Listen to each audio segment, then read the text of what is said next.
The Galactic Council chamber hummed with an eerie silence as Ambassador Zixta of the Valerian Empire placed a crystalline vial on the obsidian table. Inside, a luminescent purple liquid swirled with an otherworldly glow. The assembled alien dignitaries leaned back instinctively, their various appendages trembling with recognition. "This," Zixta announced, his triforked tongue flickering nervously, "is Nexus Venom, extracted from the death marshes of Krell-9. 1 drop can dissolve a Thragonian battle tank in 30 seconds. 2 drops would kill any known sentient being in the galaxy within 3 heartbeats." Jackson leaned forward in his seat, his brown eyes studying the vial with casual curiosity. The young human engineer had been assigned to the Earth delegation only 6 months ago, but he'd already earned a reputation for asking uncomfortable questions and displaying what the aliens considered alarming fearlessness. Beside him, Elsa adjusted her datapad, her blonde hair catching the artificial lights of the chamber. As Earth's xenobiologist, she'd seen countless alien toxins, studied their molecular structures, and documented their effects. But even she felt a chill looking at the Nexus Venom. "Why are you showing us this?"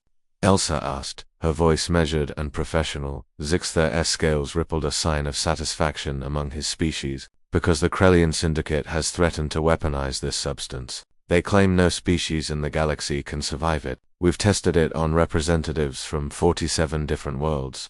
He paused dramatically. "All died within seconds."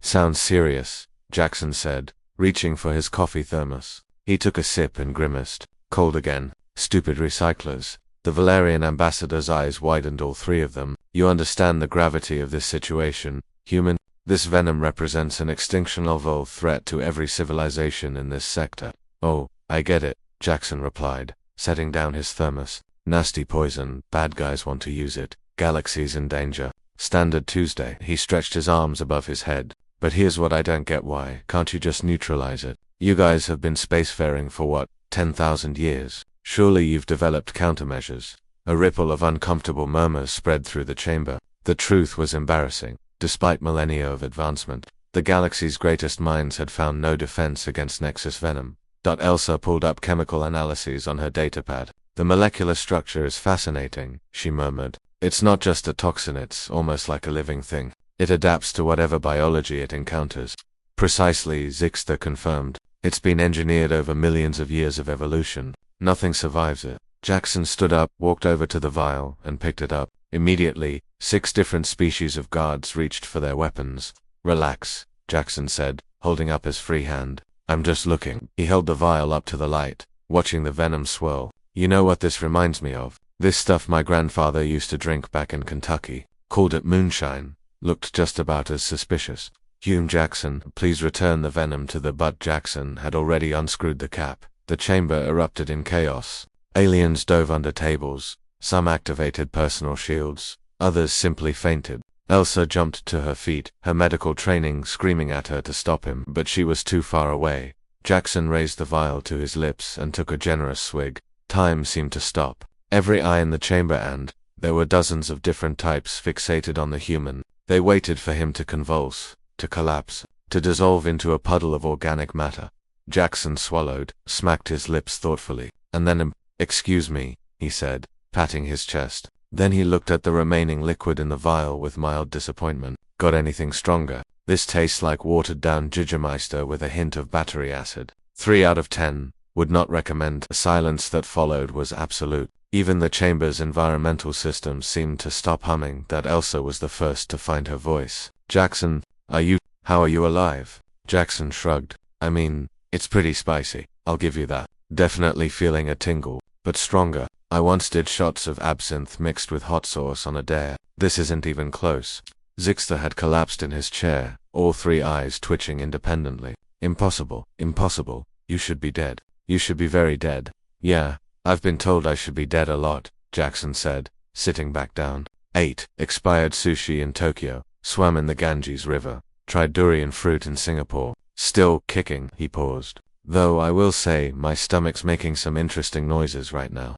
Elsa rushed over with her medical scanner, running it over Jackson's vitals. "This is insane. Your heart rate's slightly elevated, but you're processing the toxins like they're alcohol. Your liver is breaking down the venom's molecular structure and converting it into—" "Oh my God, Jackson, You're literally metabolizing a galaxy-ending super toxin like it's cheap vodka. Humans have been poisoning themselves for fun for thousands of years, Jackson explained to the stunned assembly. Alcohol, caffeine, capsaicin, nicotine, we're basically walking chemical resistance labs. Plus, we evolved eating rotten fruit and hunting megafauna that didn't want to be hunted. Natural selection got weird on Earth. A small alien in the back of the chamber, Pequite Scholar, spoke up in a trembling voice. Then humans are the solution. If the Krellians weaponize the venom, humans can drink it, can survive it. Jackson considered this. I mean, I wouldn't recommend it as a beverage choice, and I'm definitely going to feel this tomorrow. Elsa, remind me to take some anticides when we get back to the ship. You're getting a full medical workup, Elsa insisted, though she couldn't help but smile. But yes, it appears humans have a natural resistance to Nexus venom, probably because we're crazy enough to consume poison for recreational purposes. Zixter slowly rose from his chair, his scales now displaying colors that Elsa's database identified as profound respect mixed with existential horror. The Krellians, he said slowly, have threatened us with what they called the ultimate weapon, and this human just drank it and complained it wasn't strong enough. Jackson grinned. Welcome to Earth biology, Ambassador. We're built different. As the council dissolved into animated discussions about humanity's bizarre evolutionary advantages, Elsa pulled Jackson aside. That was incredibly stupid, she said. Yep, and reckless. Absolutely. And you might have just prevented a galactic war. Jackson burped again. Excuse me. And yeah, I guess so. Though seriously, do we have any actual alcohol on the ship? Because I could use something to wash this taste out of my mouth. Elsa laughed despite herself. Humanity might not be the strongest species, or the smartest, or the most advanced, but they were definitely the most unpredictable. And in a galaxy full of rules and predictable outcomes, that might just be their greatest weapon.